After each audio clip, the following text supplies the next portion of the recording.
the Garden Express today and immediately took this plant and like grabbed it, and I'm not letting it go. I did not plan to do a video about this plant today. This is a mountain laurel. I don't know if you guys have ever seen this before.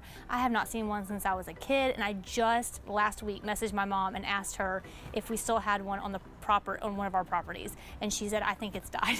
So I was so glad when I walked in and saw this today. It brings back so many memories of childhood for me, but it's an amazing plant. It has a really beautiful bloom that's just really unique, and I think that you would love it in your own home. If you don't know anything about mountain laurel, it is an evergreen shrub. It's related to an azalea, and it does great in our area, and it does great in shady conditions, which is so rare to have a beautifully blooming plant in a shady condition. So if you have a space for this, it gets to 6 to 8 feet, sometimes 10 if it's doing really well, and if you have space for it, it's a beautiful addition to any garden. And I'm gonna hold on to it and come and get one if there's any left after I'm finished shopping today.